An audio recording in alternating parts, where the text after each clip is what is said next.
NieR Automata is straight up the best action RPG I've ever played for a variety of reasons. Besides the gameplay itself, the story is one of the deepest I've ever seen and the music is amazing. This is no doubt because of the whatever match made in gaming heaven, Square Enix and Platinum Games. Square Enix's NieR games never had the best luck with gameplay, but had great plots. Meanwhile, Platinum Games is famous for gameplay, but not so much the story. With these two working together, they made an amazing game that is definitely in my top 5 favorites. If all that information wasn't enough to convince you, I need to convince you harder, and if it did convince you, keep watching, those will convince you even more. And also bring up my analytics so you to promote this terrible channel. Do it or I'll get the bird. Anyways, this game came out in 2017 for the PlayStation 4, and eventually released for Steam and Xbox One. Still holding on for a Switch port, but I know the Nintendo police won't allow it to happen, and will instead allow Troll and I2 onto the platform. First of all, the visuals. It mixes anime and realism to make a simple mix that probably won't age too much, but only time can tell on that one. There really isn't too much to talk about in terms of raw art style, but something I can definitely talk about is the character designs, because holy crap, these things are good. Minus the weird bandana thing. Honestly, it seems like you had a bit of a design oversight in that one. Anyways, all of them look good, especially 2B and 9S, the two main characters of the game. But mostly 2B because, hoo boy, some of you people really like this kind of stuff. The music is great, and seems like normal game OST on the surface, but it's actually a lot more interesting once you really dig into it. Besides being better sounding than my voice in 2017, hello guys, it is Axemmela, welcome to my channel. It also has very interesting vocals, which are actually a made-up language specifically for the NieR franchise. It's basically a melting pot of various languages, I won't go into too much detail about because I have stuff to do and you probably do too. If you do want to learn more about it though, you can check out the video link in the description below. Anyways, here are some soundtrack recommendations for you to enjoy.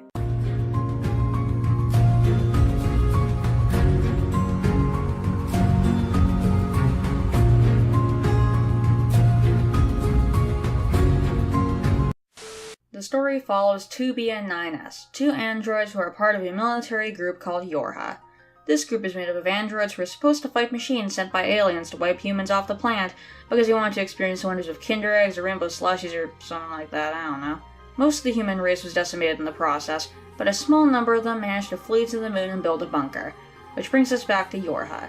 This organization was specifically designed to destroy the alien machines and eventually maybe kinda re-inhabit the planet themselves along with the remaining survivors. Or so they tell you, because always remember, trust no one! Okay, no need to get tense, I was just kidding, jeez. Here, look at this dummy in because I need to transition to the next segment somehow.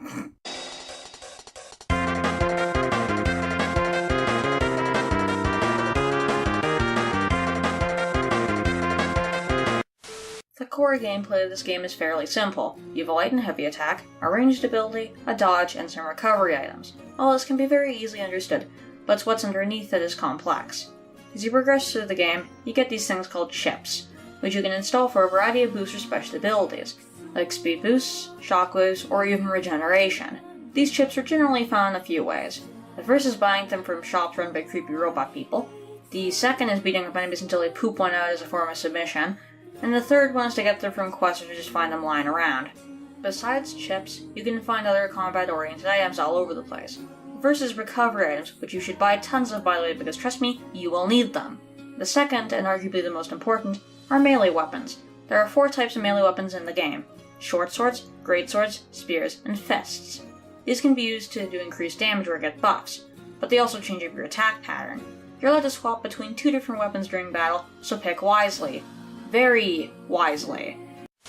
Another thing that happens to you during the game is the hacking minigames. These are essentially mini shoot-em-up segments on a timer. When you complete the minigame, you'll usually trigger something in the actual gameplay, like avoiding damage or hurting the enemy. Wanna know what else is the shooty fun? This dumb hunk of metal that will save your life countless times. Say hello to your pod, aka your only method of ranged attack. Their main power is to shoot them full of holes with the power of an energy machine gun. Although there are multiple pods, you can get stuff like rocket launchers, but details. These things do a small amount of damage usually, but they also stagger enemies, which allow you to get a few hits and maybe even kill them.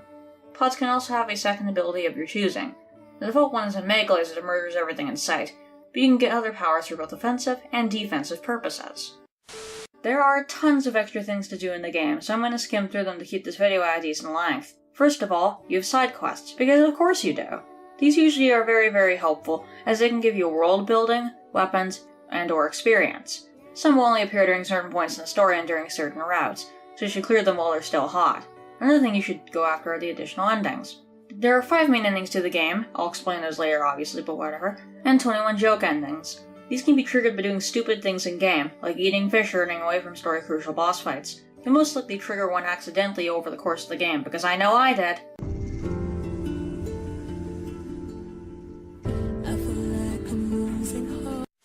Now to explain another part of the story, because I am so good at structuring videos.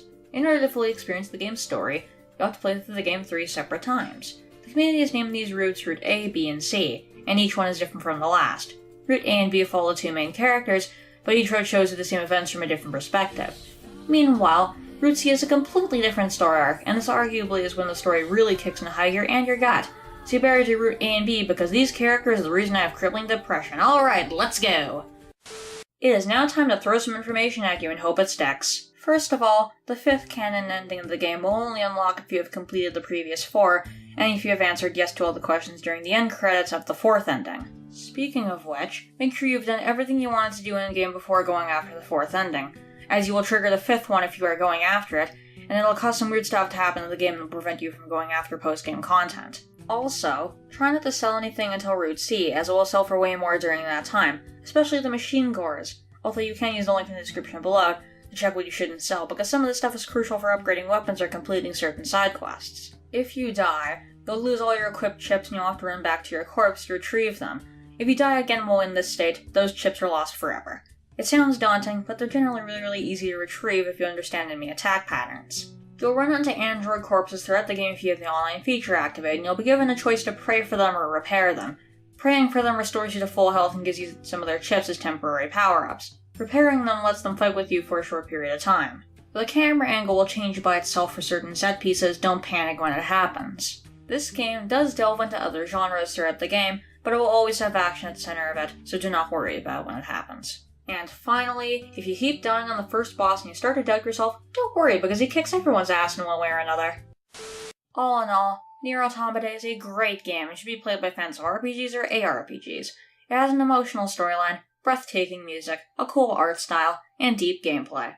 It deserves to be heralded as a modern masterpiece, and as a redemption story for Yoko Taro, the director of all the past NieR games and NieR Automata. But enough about that, you can start your redemption story by sharing and subscribing for more inconsistently released content. And with that, this has been Axemmela. Goodbye!